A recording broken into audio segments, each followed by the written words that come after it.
Hello, I'm here with Alesmith IPA, the classic West Coast IPA.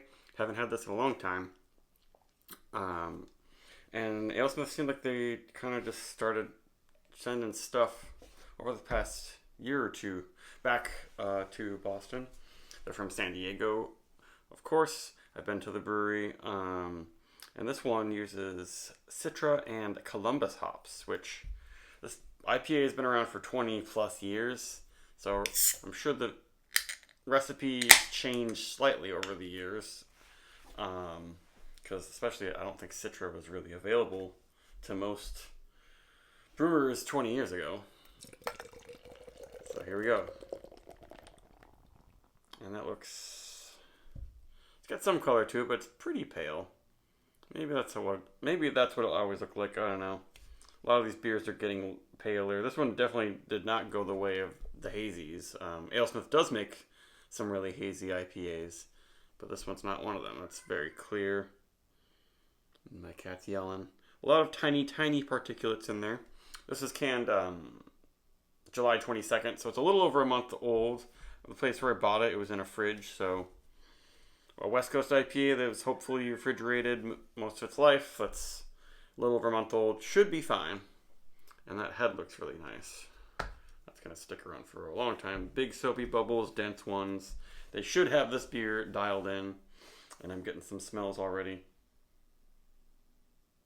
Yeah, that brings me back. That's like a big blast from the past of when I, was getting into craft beer. Maybe there's a little bit more of a tropical, almost bubblegummy thing here than usually in a West Coast IPA. It's not all dank. It's very fruity. The Citra is definitely doing some of that. They say citrus pine smooth. I'm not really getting pine. Yeah, they say massive hop aromas of grapefruit, pine, and tropical fruits. Maybe the pine will come in eventually. And you really inhale. But it's mostly like a hint of crystal malt maybe in there. Just a hint of like this caramely sweet malt. Just a little bit of that to make all these hop aromas extra candy-like. Like candied citrus or like maybe sort of cooked slightly. It smells very nice. Smells very clean and fresh. Head is sticking around really well.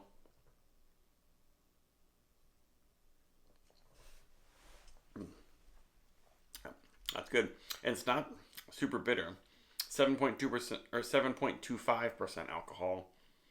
Oh yeah, I guess in the bitter in the finish, I get some bitterness that you don't get in most IPAs these days. But it's not that much. This is not like Stone or what's another classic one? I guess Green Flash stopped. Green Flash kind of fell apart as a business, it seems. I don't know where you can get their beer anymore. And look at the lacing and stuff on that. That was nice.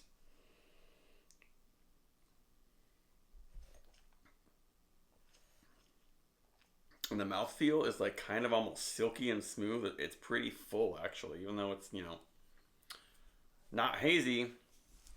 Brewers can still make these like full, soft, kind of silky mouthfeels. This reminds me quite a bit of like Pliny the Elder. Man, that head is amazing and beautiful.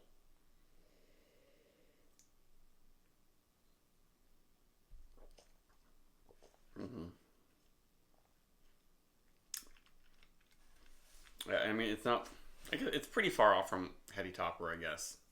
But it has this, Heady Topper has a pretty nice feel like this too. And Heady Topper is a very different yeast profile. This one's pretty clean in the sort of traditional West Coast style. It just doesn't punch you over the face with dank bitterness. Yeah, a little bit of pine once you can get your nose in there, but like not that much.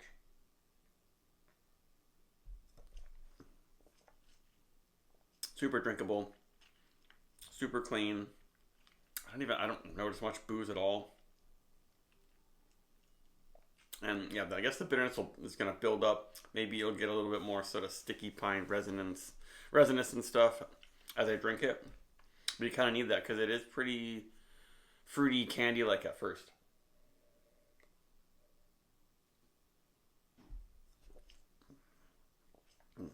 Yeah, very drinkable. Wow. Glad I picked this up. Really good. In perfect shape, it seems like. And it's nice how the smell still has kind of a candy like thing.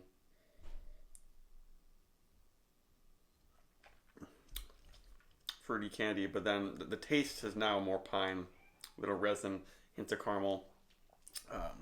Fantastic. This is like a 4.5. Very good. Bye.